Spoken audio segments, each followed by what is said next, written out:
I majored, oh, is it, oh, it's all right. And I majored in engineering, but I minored in music. I think you guys know that. Have I told you that? No. And so, okay, so I minored in music. I took piano, I did choir, I took a bunch of music theory, and you know, minored in music and learned a whole bunch about music. And I would recommend that sort of thing to all of you, because when I entered college, I knew zero about music. I wasn't some guy who was a musician and then entered college and minored in music because I'm a musician. I minored in music because I knew zero about music when I entered college. The most I knew was I did know where middle C on the keyboard was. You know, that was it, you know? And so and so now as a calculus teacher, I really feel this need to teach you, you know, some of the math of music. So I'm going to teach you why we call the harmonic series the harmonic series.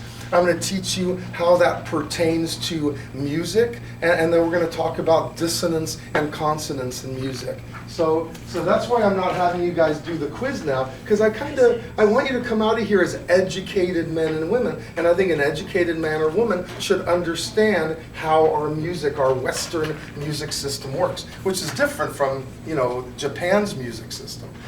Okay, great. Well, let me get my notes just a second here. Okay, great.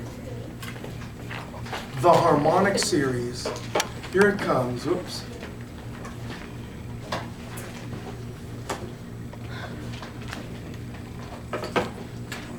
The harmonic series. The sum as n goes from 1 to infinity of 1 over n. Okay? This is the harmonic series. And it goes 1 plus 1/2 plus 1/3 plus 1/4 plus dot dot dot. The harmonic series is a really important series, so important that it gets its own name. One of the important things about this series is that it is a P series. It's a P series where P is equal to 1. You tell me, does this series converge or diverge?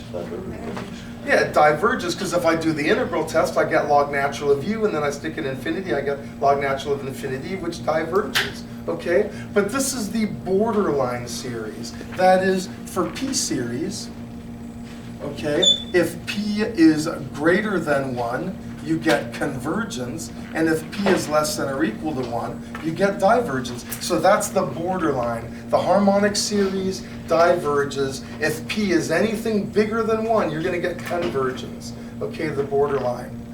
But there's a reason they call this the harmonic series, and I'm going to show you that reason now.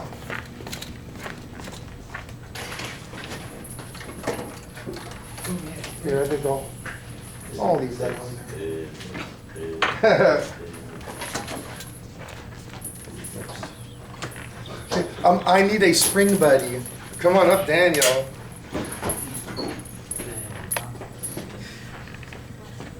Take that end. Okay. You need to know that when you pluck a guitar string, that guitar string vibrates, okay? And the frequency of the vibration that you hear on that guitar string is the frequency, the frequency at which the string is vibrating, is the frequency you hear, okay? Now I want you to see, when I send a wave from me to Daniel, you'll notice how that wave bounces back. It hits Daniel and bounces back to me. But what if I send a train of waves from me to Daniel? Then suddenly I get something called a standing wave. I get this wave pattern here that kind of stays static. It just oscillates between being up and being down. And that happens because I'm sending waves to Daniel, and those waves are bouncing off of him and combining with the waves I'm sending to Daniel, which bounce off of him and combine with my waves, which bounce off of me and combine with those waves. And those combinations give me those standing waves, okay? The wave where it just stands, looks constant. Well, the first harmonic, the first mode of vibration you get when you pluck a guitar string is this mode of vibration, right there. We call this the first harmonic, or we call this the fundamental frequency, or the fundamental waveform. That's what you hear, that's the note you hear. But when you pluck a guitar string, you also get all of the higher harmonics. For example, when you pluck a guitar string, and you're just a post, let me do this, you get this harmonic, which is the second harmonic. Also, for those of you in music, we would call this the first overtone. Okay, you get this mode of vibration on that guitar string. And also when you pluck the guitar string, you get the third harmonic, which is this mode of vibration. You guys okay with that? Where it has 3 humps now, not 2 or 1. You get that mode of vibration, and you get the fourth harmonic, which is the third overtone. Let me see, can I get that fourth harmonic? Is that the fourth harmonic right there? Is that 5? That's 5. I think that's 5. Oh, that's 5, then I gotta go a little slower. Is that the fourth harmonic right there? Oh, no, that's probably 5. Oh, what's my problem here? Why can't I get the fourth harmonic? Okay. That's the third harmonic, right? Yeah. So now I gotta go a little bit faster. Just a little bit faster. Is that the fourth? Wait. Oh, well, whatever, I'm a spaz. Okay, wait, there was almost. Oh, that's the 5th. Well, anyway, so when you pluck a guitar string, the note you hear is the first harmonic, but the amplitudes of the higher harmonics give the guitar string its distinctive sound. You see? I mean, when you pluck a guitar string like a classical guitar string, yeah, you get that first harmonic, that's what you hear. But the amplitude of the second harmonic, let's say with a classical guitar, the amplitude of the second harmonic might be rather low. And the amplitude of the third harmonic might be even smaller, right? Because a classical guitar string tends to be a pretty mellow sort of sound.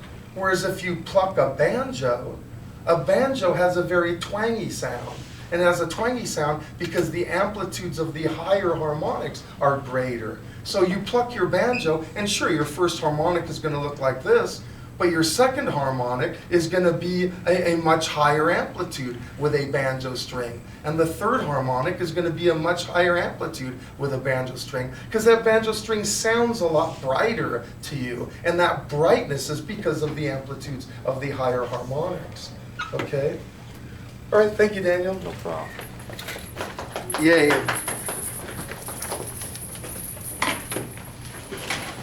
So suppose that string that Daniel and I were plucking, suppose the length of that string is L over 2.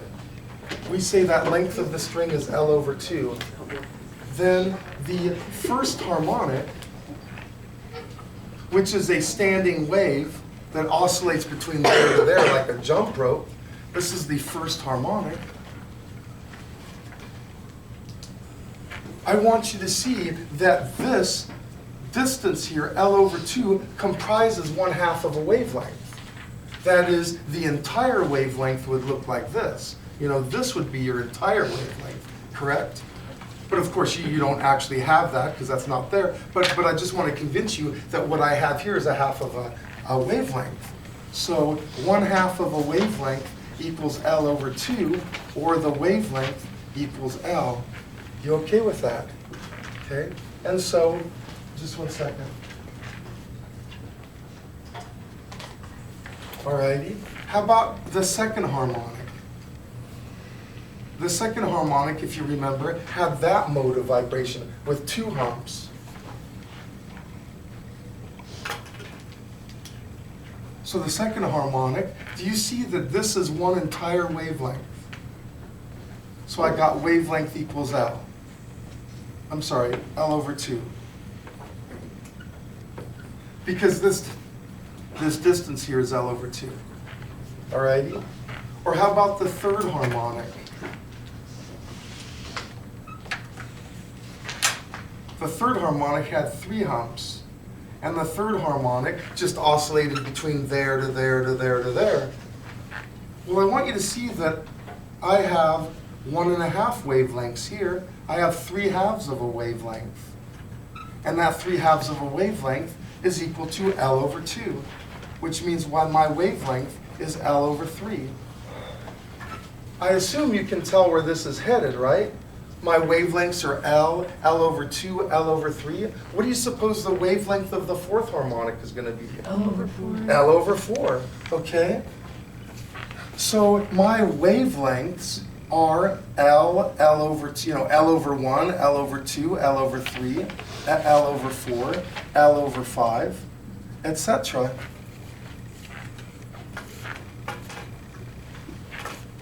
Let me draw this better.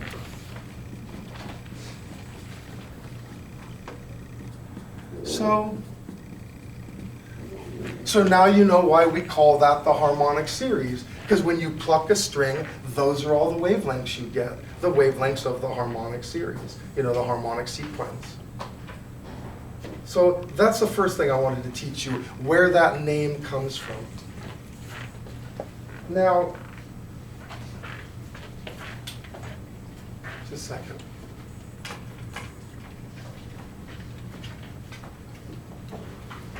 One man who did a lot of work with these harmonic series was a guy named Pythagoras, who we know from the Pythagorean theorem. And this guy Pythagoras, supposedly he was walking down the street and he was hearing the blacksmith banging on the anvil. And with the bangs, he could hear the fundamental frequency, but he could also hear the harmonics as well, with the banging of the metal hammer against the metal anvil. And from that he's thinking, wow, I can describe what's happening with vibrations, with frequencies of vibrations. I wonder if that's true for everything else. Does everything else in the world have its own fundamental frequency? Does everything else in the world have its own set of vibrations? In fact, maybe even the planets and the stars have their own specific sets of vibrations, their specific resonant frequencies, And so you get this idea of the music of the spheres, where back then, they thought that Earth was at the center and that you had a bunch of concentric spheres that the other planets and the stars were all on top of, and these spheres rotated in weird ways, and that explained the rotation of what happens in the heavens. That explains the movement of the planets and the stars in the heavens, And so he figured, well, maybe even these spheres have their own distinctive vibrations, and that would be the music of the spheres, which is the most beautiful music there could ever be. And that was Pythagoras. But he definitely thought we could determine, we could find the meaning of life. We could find the explanation for everything in math, This idea that if you could just know what the vibrations were, if you could figure all that out, that's it. You figured it out. You figured out the universe, All right, well, that's Pythagoras. Now, I want to, what's that? Did he ever figure it out? No. I mean, as much as he could. I mean, he went a long way. We couldn't do, if you take him out, if you remove everything that Pythagoras discovered, then there's no Albert Einstein, right? If there's no Pythagorean theorem. So I would say he was the first step towards this process. And even now to this day, that's what mankind is doing. We use math to try to understand what's happening in the universe. I mean, even Einstein's prediction of gravitational waves, which was just discovered 2 years ago, that was a purely mathematical thing.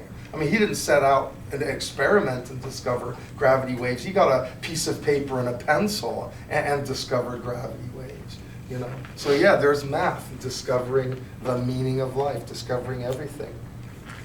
Okay, let me get my notes, just 1 second. Like gravity waves? You can actually hear you? Just a second.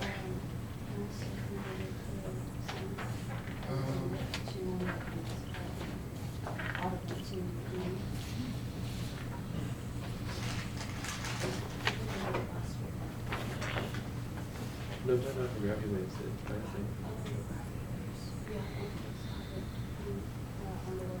Huh. Okay. Oh, I see what I did. Sorry about this, guys. It's okay. Okay. I'm going to have to go a little further and just understand it as best you can. Here, we have a relationship, You've got the speed of the wave, how fast the wave traveled. Remember when I was doing that pulse that was going from me to Daniel and back? Okay, that pulse was going at a certain speed, and that's the speed of the wave, which we'll call v. And then you've got the wavelength of the wave, which I've already talked about. the wavelength of those standing waves we were putting out. And then you've got the frequency of the wave, which was the frequency that I had to be moving my hand. And remember, I had so much difficulty getting the fourth harmonic, just because I wasn't able to move my hand at the correct frequency to generate the fourth harmonic. I was able to get the first, second, third, and fifth, but for some reason, I don't know, I just couldn't move my hand at the right frequency, you know? But anyway, F is frequency, you know, how many times per second I move my hand up, you know, 1, 2, you know, that's frequency. Well, there's a relationship between velocity, wavelength, and frequency, and that relationship is V equals F lambda. And if any of you take physics, you'll learn that. V equals F lambda. The speed of the wave equals the frequency of the wave times the wavelength of the wave. Okay?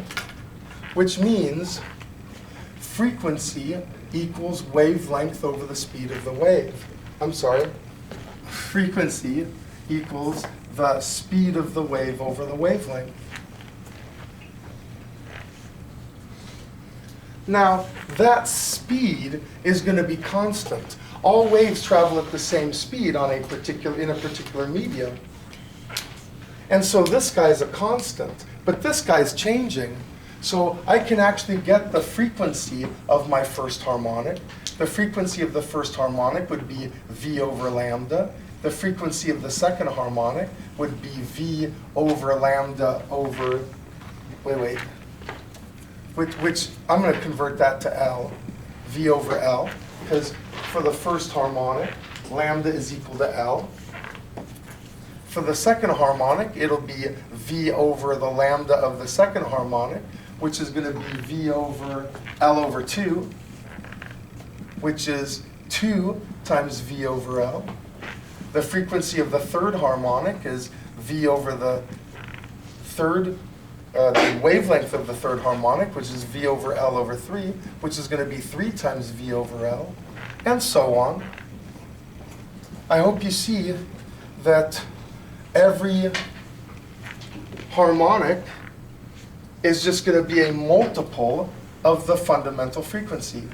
That is, the second harmonic is twice the fundamental frequency. The third harmonic is 3 times the fundamental frequency. And the fourth harmonic is 4 times the fundamental frequency. And when you pluck a string, all of these frequencies of vibration are present. Okay?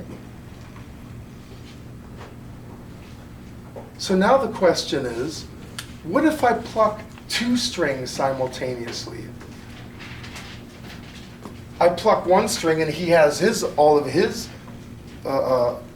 harmonics, the fundamental frequency and all of his harmonics, and I pluck a second string and he's going to have his fundamental frequency and all of his harmonics. When does that sound good to us, and when does it sound bad to us? Yes, Andrew? Oh, no, I had a question. Why did you write 3 F of 3, 4 F of 4, but you had 2 F of 1? That's because I know I'm being videotaped, and so I'm like messing up. Oh. I'm stressed a little. My IQ went down. Yeah, I need you to see that all of the higher harmonics are just multiples of the fundamental frequency.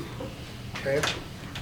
Here, let me demonstrate this. Here, I got my little piano that Mrs. Serdan gave me. Great. So I'm going to play 2 notes simultaneously, and you tell me if they sound good or bad together. Good. That sounds good to you. We use a term for that. They are consonant. That sounds good. Or, that sounds real good. I'm now going to play 2 notes together, and you tell me if it sounds good or not. How did that sound? Pretty bad. Bad, right? Okay, so I've got like the 2 poles, bad and good. Okay, what if I play something kind of in between? Pretty good. How's that sound? Pretty good, Not as good as, but, pretty good. Actually, that sounds bad. How about this? No. That sounds bad. I mean... By the way, does anyone know what that interval is? A minor fourth? What's that? No, minor third is, which actually doesn't sound that bad. fourth, but an augmented fourth, or a minor fifth. Have you ever heard, you know what that is? Isn't diminished? What's that? Diminished fifth? Okay, diminished fifth, good, good. Has anyone ever heard of something called a tritone? Okay, that's what that is, that's the name it gets, tritone. It's, okay, well, what determines consonance and dissonance? Well, I'll tell you. Our human brains do not want to try to make sense of lots and lots of different frequencies. We find notes, two notes played together, to be more consonant if there's not a whole bunch of frequencies we have to deal with. You know, we don't want to deal with all the frequencies of one note, you know, its fundamental frequency and all its overtones, and all of the frequencies of the other note. That's just too much for our little brains. So two notes sound consonant when they share a bunch of overtones, when they share a bunch of the higher harmonics. So for example, the first example I gave you was, you tell me, what was that first example? What interval? Yeah, octave. If you know that song, Somewhere Over the Rainbow, that's how, you know, when I minored in music, you actually had to be able to identify intervals. And I'm horrible at music, right? I mean, I came into college knowing zero about music. So the only way I could remember intervals was to just associate them with songs. So, you know, Somewhere Over the Rainbow was an octave, and My Bonnie Lies Over the Ocean. And that's a sixth, you know, a major sixth. And that's the only way, you know, and the minor sixth was a theme from Godfather. You know, those are the first bunch of notes of the theme from Godfather. So, anyway, yeah, that first one was an octave. The second one was a minor second. The third one was a fifth. And the fifth sounds consonant because they share a bunch of harmonics. So let me show you that now on the screen. I actually do some math here.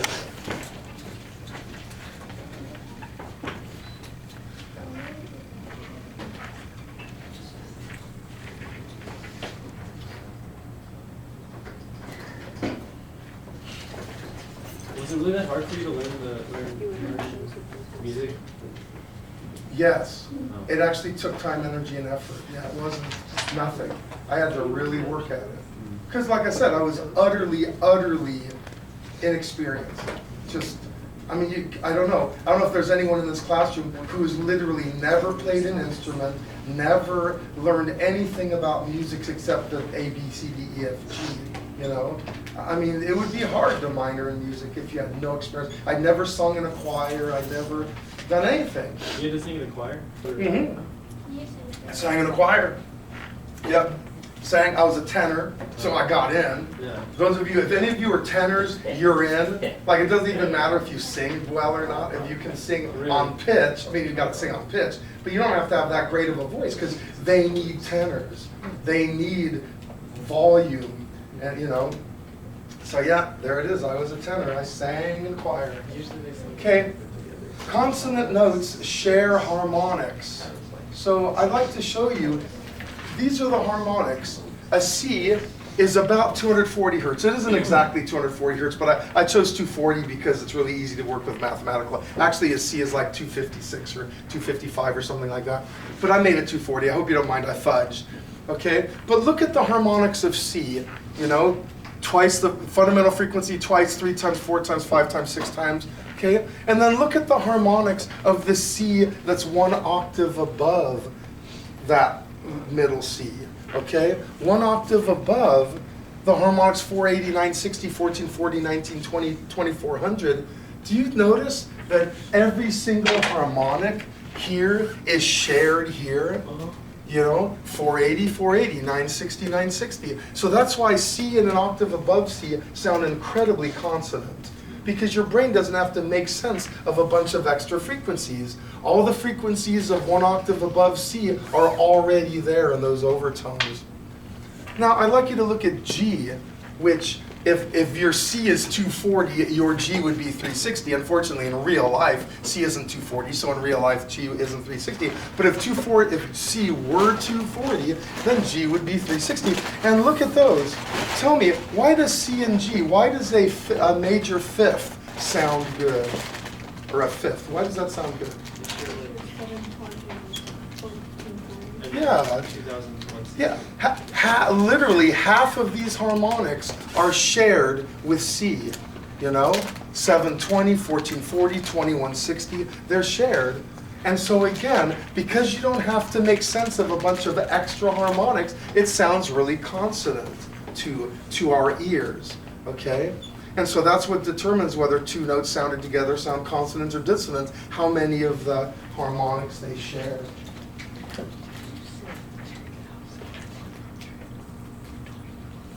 So here's your natural scale, you know. If your tonic is C and it has a frequency F, then the following notes sound good. If your tonic is C, now picture me fretting up a guitar neck, you know. Your major third is going to be 4/5 the wavelength of your C. Your fourth is going to be, you know, F is going to be 3/4. So like playing a major third, it sounds good, you know. That sounds good to me. The fourth, that sounds good. Fifth sounds good. Even the sixth, and then of course the octave. Okay, so those are the intervals that sound really good. And they sound really good because you get these fractional wavelengths which give you frequency multipliers, which give you lots of shared frequencies, okay? But here's the problem. If my wavelengths, if the lengths of my strings follow these fractions, that means I only get to play my instrument in the key of C. I don't get to play my instrument in any other key. If I decided I don't want C to be my tonic, I want E to be my tonic, so now, like G sharp would be the major third, well, the ratios of the wavelengths would be all messed up. See, my ratios are perfect as long as C is my tonic. But if I chose any other note to be my tonic, then the ratios get all messed up. So you've got a choice. You can either make an instrument where it's only good in that one particular key, you know, like a harmonica, which is only in the key of C, really, and no other key. Or you're going to have to change these fractions so that you can have your ratios always work out the same. And we in Western music, we decided to go with the latter. We decided to go with the well-tempered scale. We decided to say, you know what? I want to have an instrument like a piano or a harpsichord that I can play in